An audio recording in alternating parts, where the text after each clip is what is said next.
We know exactly what the man was thinking as he sealed himself inside his palace, because he wrote it down every day in letters he never sent. 41 letters written over the final 2 months of his life, addressed to his wife, and never delivered. They were found inside the sealed palace, stacked neatly on a table in the order he wrote them. The letters begin as the writing of a calm, rational, successful man. They end somewhere no one has been able to follow. And the last letter stops in the middle of a sentence.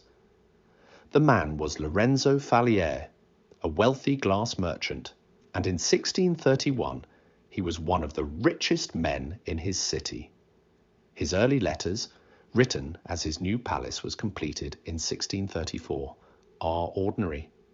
He writes to his wife, whom he had recently sent away to the countryside, about trade, about the price of glass, about when he might join her. But one thread runs through even the earliest letters. He is afraid of something, and he will not name it. In the third letter he writes, I sent you away because I could not trust myself to keep you safe, not from any man, from a mistake I've made, the size of which I am only beginning to understand.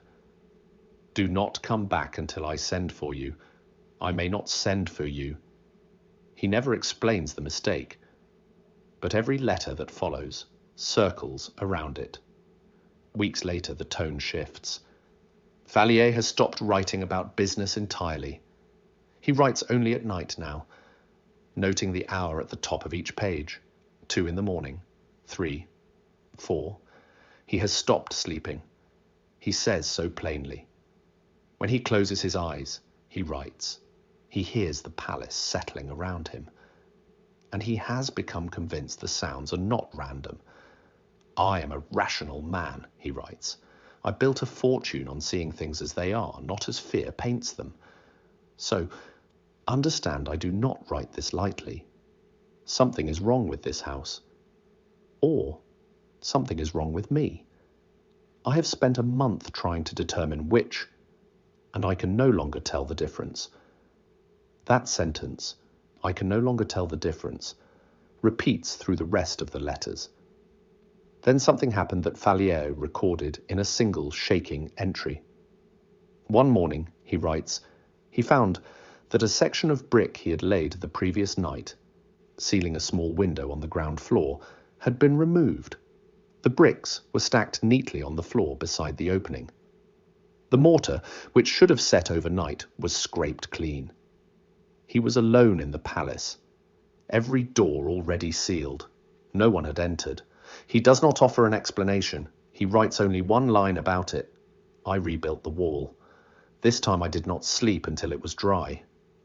He never mentions it again. But after that entry, the letters change. He stops trying to understand what is happening. He simply decides to end it. As the letters continue, Falier explains his decision with unsettling calm. He will seal the palace completely, from the inside, with himself within it. If the problem is the house, he writes, then it must be closed, so it harms no one after me. If the problem is me, then I must be closed for the same reason. Either way, the answer is the same. I seal the doors. I seal the windows. I remain inside, and whatever this is, ends here, with me. He has already ordered the materials. Brick, mortar, sand, enough, he notes, to close every opening twice. The neighbors think I am renovating, he writes. Let them. By the time they understand, it will be finished. The final letters grow shorter and stranger, not wild, but increasingly precise, like a man tidying his affairs. Window by window, door by door. He writes that with each opening he seals, he feels calmer, that closing the palace is the first thing in 2 months that has made sense to him. Near the end, he writes, almost done.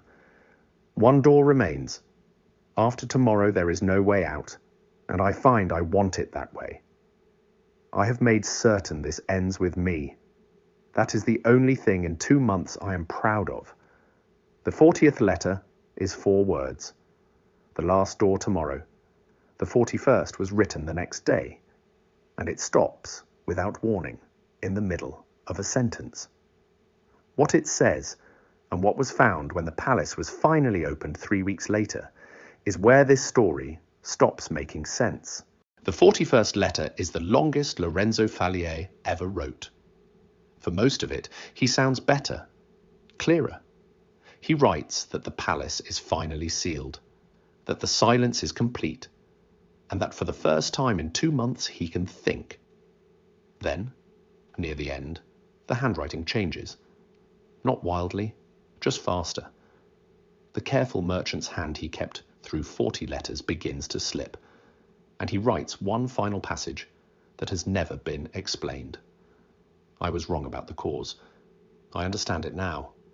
It was never the house, and it was never my mind. It was something much simpler, and I cannot believe I did not see it until I had sealed every way out. I have to. The sentence ends there. The pen lifts off the page. Falier never wrote again. 3 weeks passed before anyone forced their way in. It took a full day. Falier had not simply bricked the openings. He had built walls behind walls, exactly as his letters described.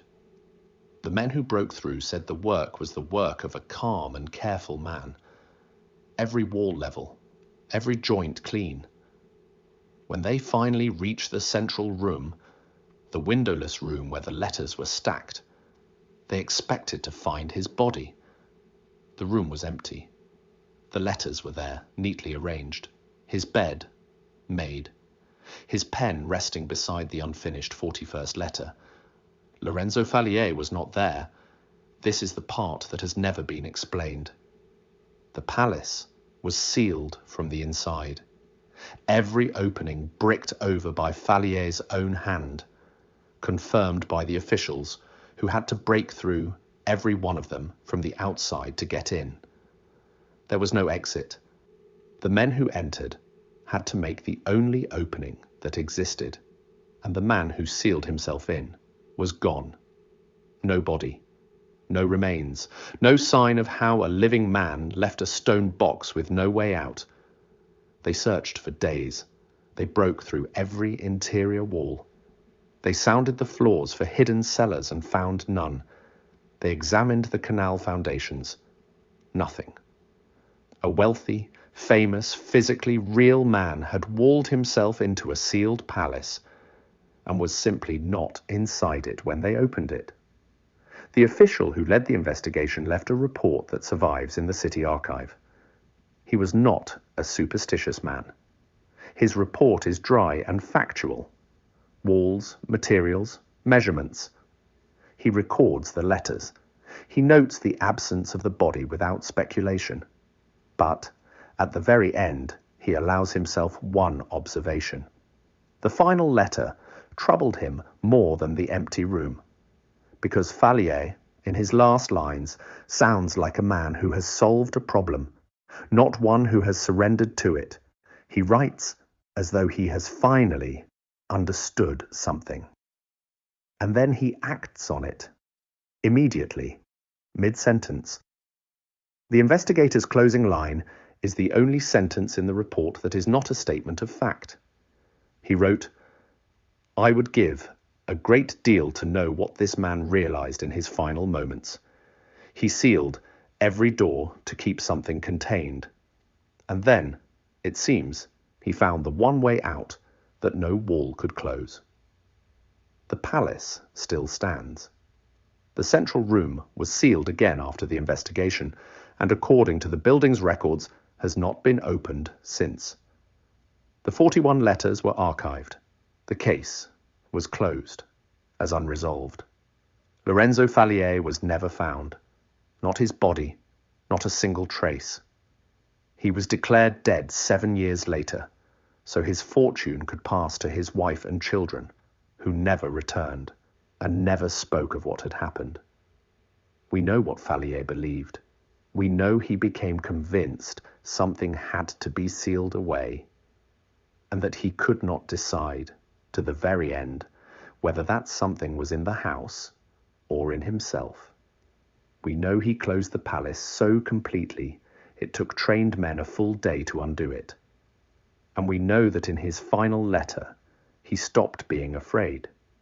He sounds, in those last lines, almost relieved, like a man who has finally understood the problem he spent 2 months unable to name, and then he was gone. We do not know what he realized. We do not know how he left. Every doorway in that palace was sealed, except one. The one Lorenzo Falier found only after there was no longer any way back. What do you think he understood in his final moments? And how do you think he left a sealed room? Tell me in the comments. I read everyone. Some men seal a door to keep something out. Lorenzo Falier sealed 40 of them and walked through a 41st that no one has ever found. If you want to know about the palace discovered fully furnished at the bottom of a lake, the dinner table still set, the chairs still pushed in, that story is coming next.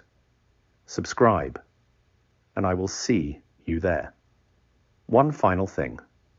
Lorenzo Falier, the letters, and the investigation in this story are fictional constructions built from real historical patterns. The question underneath this story is worth asking.